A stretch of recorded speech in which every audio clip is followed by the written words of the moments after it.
Hey everyone, my name is Rodrigo. I just got back from Chile last night. Long story short, I was down there as part of a US delegation to try and understand what the situation in Chile is. While we were down there, we got the attention of the police and the immigration police, and we were heavily surveilled the entire time we were there. We were illegally detained for 24 hours and illegally deported, and I was dumped in Florida yesterday at 6 p.m. Luckily, I was able to find a flight back to Portland, so I'm here now. When I found out about this tonight, I let everyone know in Chile what was happening, and they sent a statement about what happened to us that I wanted to share with everyone, if that's okay with everyone. Yeah. So here's the scope. We were invited to come to Chile by a group of US-based filmmakers and artists to experience the historic plebiscite vote on the new constitution. We met with artists, educators, health practitioners, and activists. We also traveled to Temuco for sightseeing purposes, but learned about the Mapuche people who live in the area known as Waumapu. However, upon our return to Santiago, we were pulled out of a plane, jailed in a sanitary hotel, released, rearrested 3 days later, and expelled from the country and then abandoned and left in Miami with no flight home. We are clear that this is a political persecution that are directly linked to the militarization of Waumapu, the ancestral lands of the Pueblo Mapuche, and the ongoing social uprising in Chile. The actions of the Chilean state to expel us are acts that send a message to the world that Chile will punish you if you attempt to observe the level of human rights abuses going on. They are the same, if not worse, than during its dictatorship. We received zero support from the US consulates and embassy in Chile and have yet to hear word from them. Would this be the case if we were kidnapped and deported from Venezuela or Bolivia? Perhaps the silencing of the US government is linked to the fact that the first country to make a weapons deal with the new Biden administration was Chile. We also want to note that while people in Chile are dealing with a pandemic, with unemployment and overall poverty, that 10 PDI cops, which are the Chilean immigration officers, made a point to not only escort us to Miami, but they are traveling and on the dime of Chile are currently on the beaches of Miami vacationing. These very acts of corruption are why people are protesting. We stand solidarity to the people protesting in Chile, free all political prisoners, demilitarize Waumapu, and renuncia Piñera, who is the president in Chile. Thank you. Hey, mic check. Mic check. Mic checks. Mic check. Folks, what happened last Friday night, was total bullshit in the Kettling. Folks, what we need to do in the future, we have to get more bigger numbers. We cannot let, that fucking Ted Wheeler think that he's won when he did have the police, scare us off, folks. I hope we consolidate more in bigger numbers for DA. We can't let the mayor and the police think they've won with that little maneuver they did last Friday night. Thank you.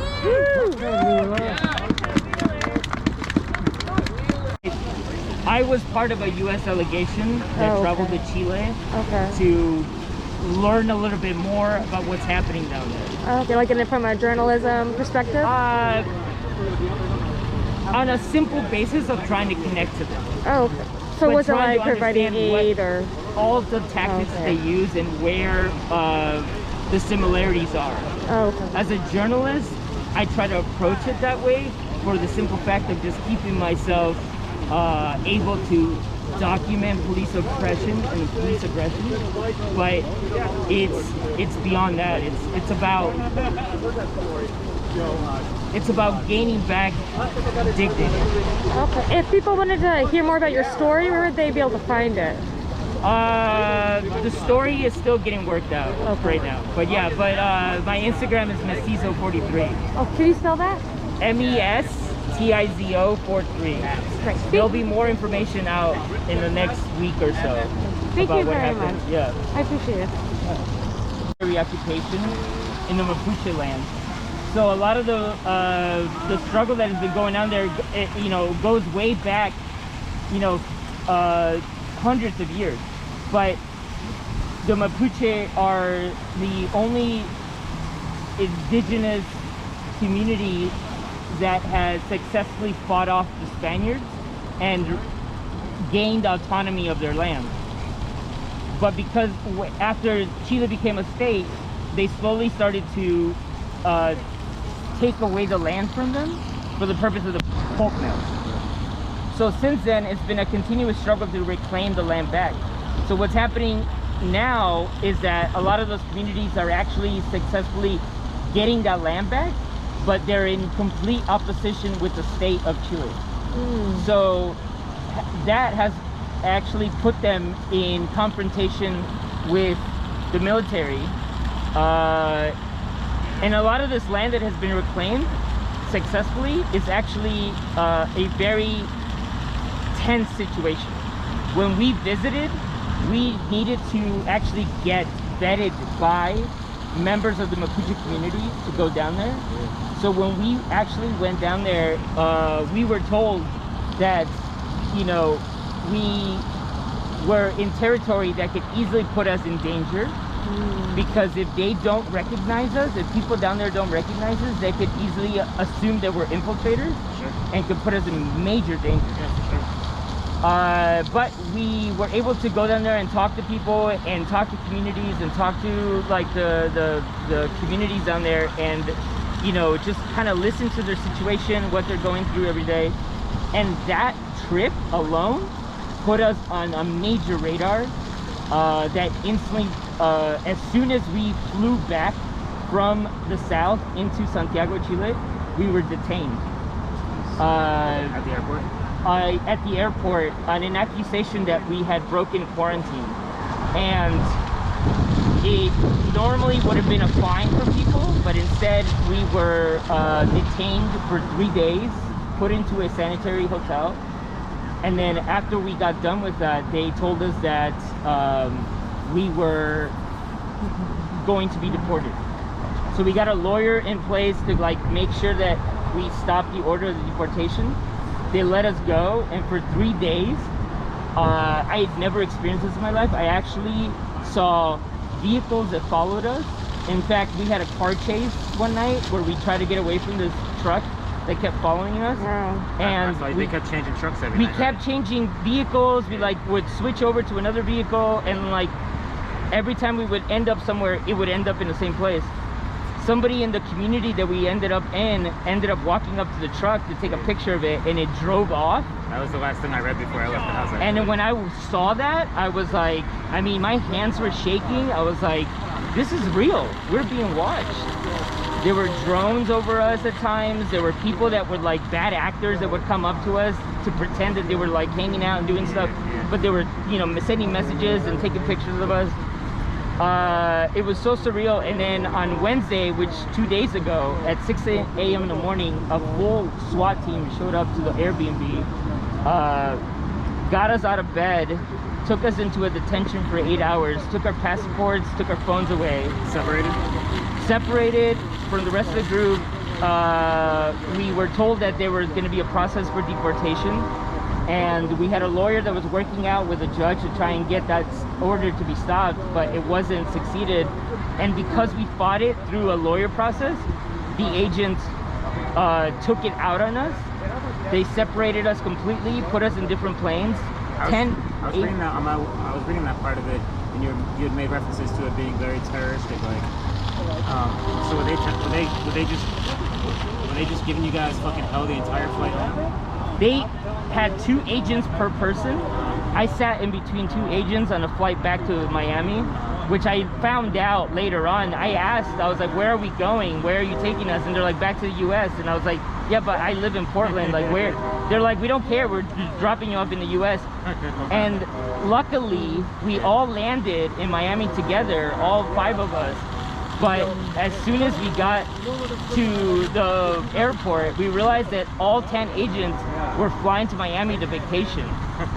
They right now are sitting on a beach in Miami, hanging out on the Chilean dime, while people in Chile are suffering from not only a pandemic, but from a social unrest that has shown that they are living under an oppressive regime that still holds on to the same sort of dictatorships that were in place only 30 years ago when the dictatorship ended. And they've been in the street for over a year now. For over a year, October 13th of 2019, there was an increase of the metro toll that had students actually protest what was going on. Thousands of students ended up taking onto the metro and jumping the toll to get on the trains. But the repression from that meant that the police violently fought it back, which caused the social unrest. Tell me if I'm wrong, was it something like 454 injuries and like 40 deaths? There's 45 deaths since 2019. There's been hundreds of detained political prisoners that are still in prison right now. There's been rapes of women that have been arrested by the police.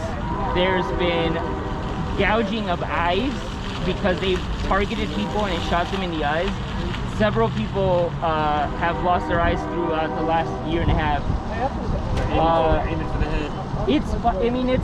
But you know what? Being there and talking to people and figuring out what they're doing on a daily basis, what they do to fight on the ground every night is something so similar to what we're going through, but just a little bit more advanced, in the sense that people will actually organize and break rocks from the concrete to throw to the police, and they go all out, all out.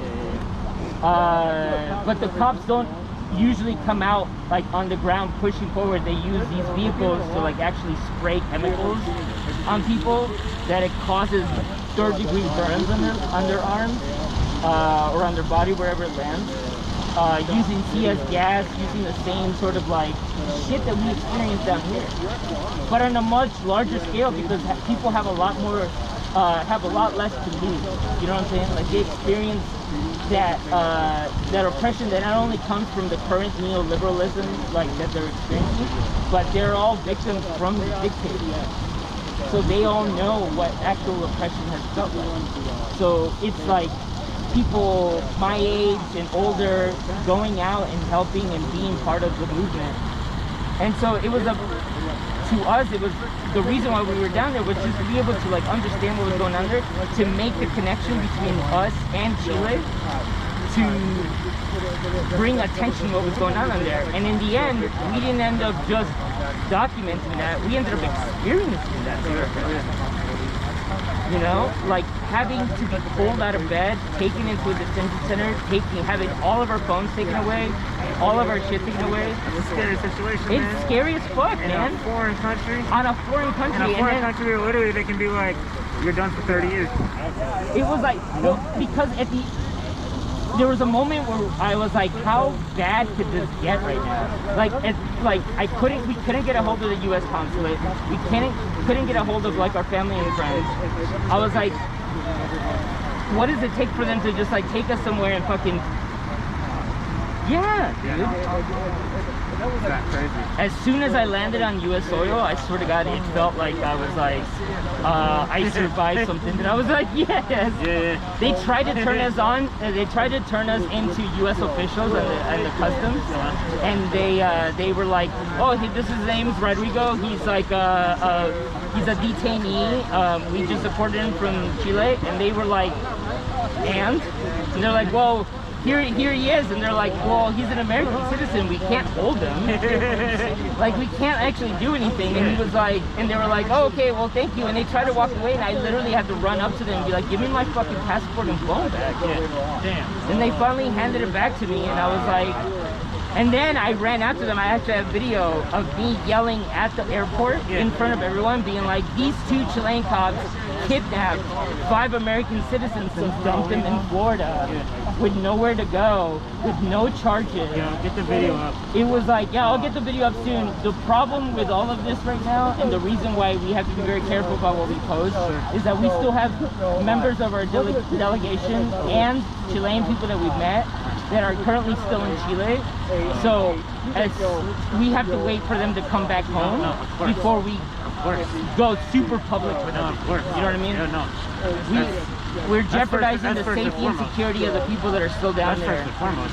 So everything that we have to say, all the statements that we have to say, are very carefully edited to make sure that we're not jeopardizing anybody's security.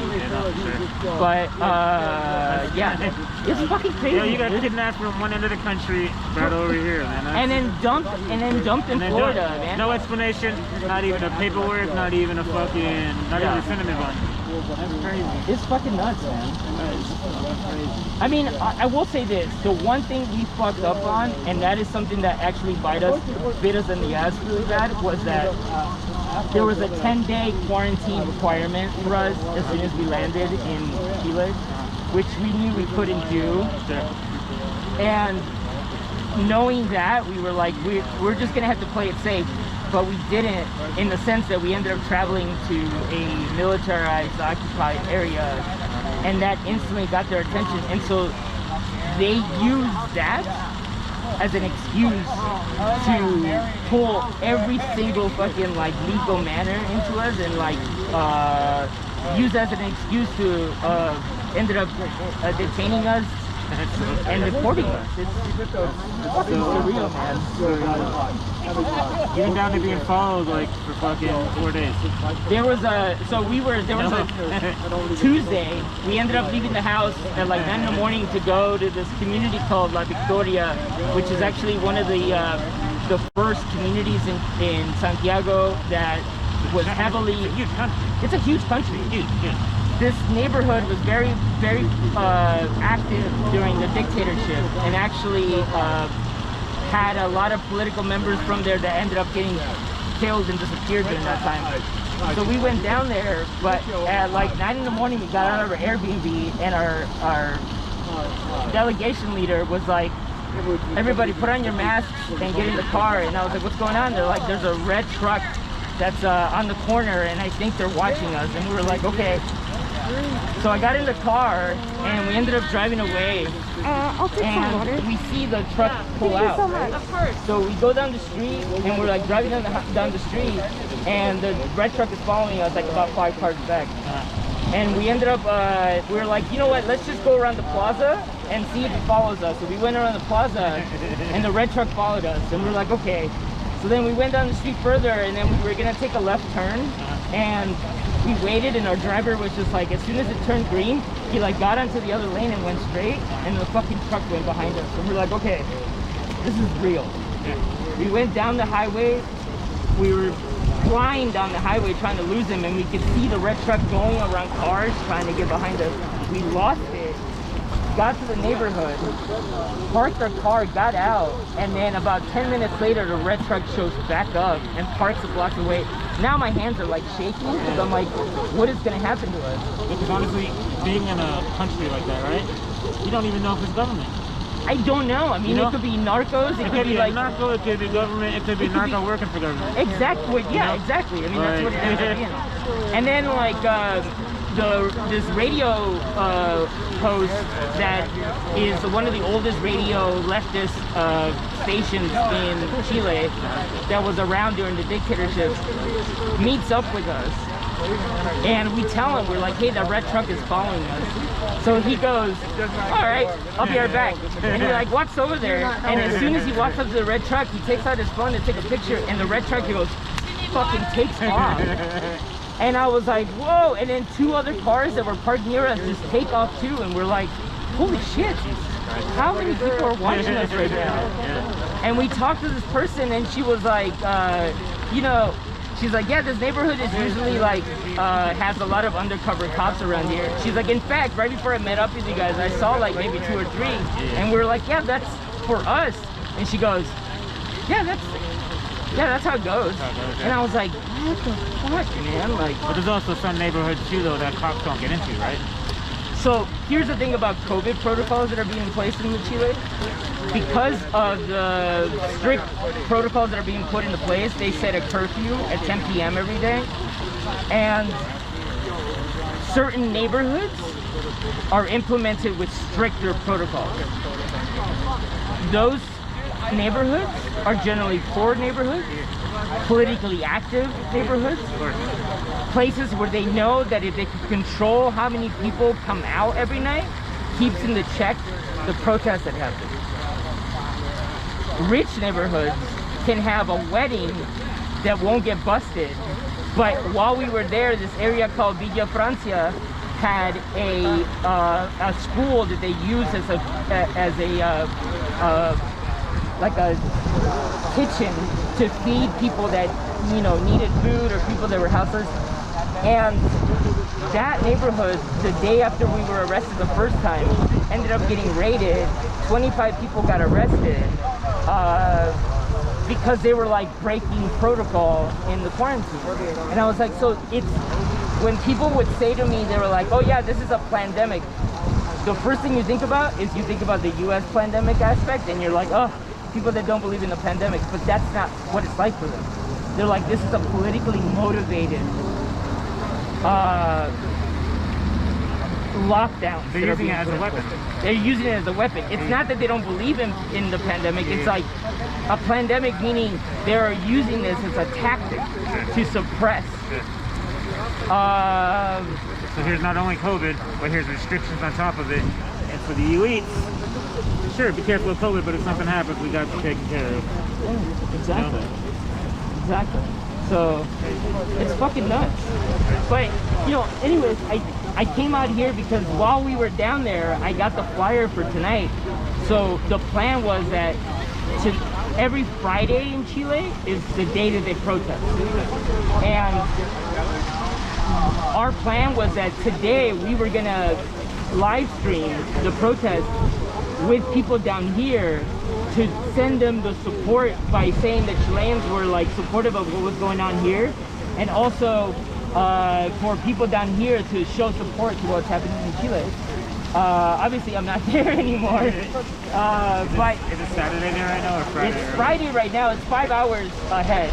So right now it's nighttime, so everybody calmed down, but earlier today people were out in the streets. What I just got off the phone with a friend that is still in Chile, and he was like, he's like, just tell everyone in Portland that you know, they have our full support, and that we hope that what happened to us is going to bring more attention to what's going on down there. And I was like, absolutely, man. So Crazy similarities. So. it's unbelievable. Like, they were like, we moved to taking the streets. We got hit in the head, but we wore helmets, we wore fucking goggles, we all have gas. The process of what they were going through is the same, similar. The adaptation is the same, it's just different tools. Exactly. You know what I mean? If they would have had leaf blowers, so they would have fucking used leaf blowers. You know what I mean? Yeah. But right now, their main focus is also mutual aid, and they're all moving towards that right now. Just helping communities, especially during COVID, to try and bring aid to families that don't have jobs, and just listening to all of that stuff. I was like, man, like we're so like, we're in the same fight. We're just in a different country. And it's not just Chile, it's also Venezuela, it's also in Brazil, it's also in like Colombia. They're all going through. Tell me if I'm wrong, but Brazil's one of the hardest hit countries with COVID, right? Yeah. Yeah. Right now they were like, yeah, one of the worst next to the US for that. So, but bro, glad you're back, man. dude, fuck it. For real, like, yesterday I was watching and I was paying attention, man. It was some shit to watch unfold. Yeah, I'm glad I'm home. I'm glad I'm fucking home. I'm really glad that I'm here in one piece and not like in pieces somewhere else. But the fact that you can tell the story now, man, and you have a real fucking anchor. I mean, What what the focus is in telling what happened to us is not to bring sympathy to us, but to bring attention to what's happening to us. That's really like what literally looking at this as an opportunity to talk about what's happening. And also excited at the fact that people are putting something like this tonight and just saying, we're doing it for Chile. And I was like, okay, so there's people that know about this. So let's keep spreading word about it. You know? And I think even just me personally, like, everything that's happening internationally is just getting more and more noticed here in the States, especially in Portland, right? It's such a diverse community here, and like, you know, it's not a good thing to have to take the streets to what's happening for the Asian community and what's happening in Chile. The fact that people are ready to get in the streets and are like, no, this needs to be addressed and fixed, talked about. the fight is about anti-capitalism, it's anti-imperialism, it's anti-neoliberalism, it's anti-fascism, it's anti-patriarchy. So many similarities. It's all the same shit. When you hear about fascism happening in other countries, you never would think that like there's real fascism happening in other countries. But goddamn it, it's so similar to what's happening here. Dude, people are talking over there about neo-Nazis and fascism and all that stuff. South America's huge right now. Yeah, dude. It's like, it's not even like, I mean, and I was like, when I heard that, I was like, wait, in Chile? You know how I found out about Nazis? this stuff? Yeah. It's because people in Chile, people in Brazil, people around the world reach out to me. And they go like, hey, we're inspired by the fight of what you guys do against fascism in America. Here's what we do here. And I go, holy shit. Like, I did not realize y'all have real Nazis in the form of whatever country you're in, you know? And it's unreal. There was a Nazi holdout in Argentina, so there's a lot of like, you know, old German like lineage that goes back to post World War II into Chile and Argentina. So. All they did was they all escaped fucking in the West and moved.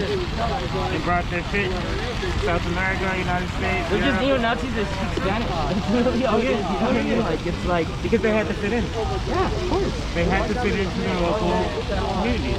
But they're still pushing that fascist agenda. They're still pushing that same mentality. You know? That's how they had to build the community to the communities that they moved to. You know? They had to prepare for somebody possibly showing up, calling them a Nazi. Well, if I have neighbors with me, and you want to call me a Nazi, well, I got some neighbors with me. Yeah. Well, now I got a community. Well, now we got 10,000 people strong in my city who all support what I do. And it just started like that, man. It started with a seed. Yeah. And now we are where we are. But see, we can start from that seat as well on a polar, like, rebellious, like, we are. pushback. You know what I'm saying?